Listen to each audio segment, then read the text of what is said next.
तर विकास कामाच्या मुद्द्यावर कोल्हापूरचे पालकमंत्री हसन मुश्रीफ भर कार्यक्रमामध्ये आयुक्त के मंजुलक्ष्मी यांच्यावर भडकले।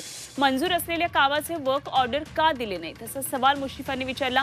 रस्ते प्रकल्पाचं काम हे कमिशन मिळालं नाही म्हणून काम थांबल्याचं माझ्या कानावर आलंय असा गंभीर आरोप त्यांनी केला। तर निधी मिळाला असेल तर तातडीनं कामं सुरू करा, गरज लागली तर अतिरिक्त आयुक्तांची बदली करा असं देखील मुश्रीफ म्हणाले।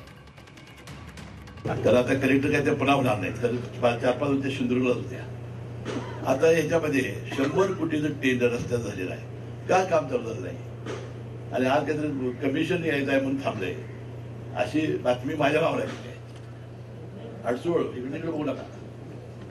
आणि मी सांगितलं दिवाळीपूर्वी की हे रस्त्याचे खड्डे बुजवा, ज्याला कॉन्ट्रॅक्ट तुम्ही दिले त्याला, आणि खड्डा ठेवू नका। त्यानंतर दुसरं मी सांगितलं होतं हा झूम प्रकल्प याची सुद्धा काहीतरी टेंडर झाले, अजून वर्क ऑर्डर दिलं नाही। मॅडम तुम्हाला 4 जण मी फोन करतो नाही, पण कुठं काय काम चालू झालंय नाही, हे पद्धत बरोबर नाही ना। हे ताबडतोब 4 दिवसाच्या 8 दिवसात काम चालू झालं पाहिजे, नाहीतर 8 बदला। तो ग्रामविकासचा आहे, तो काय तुझ्या नगरपालिकेचा नाही, त्याला मीच गाठायचं।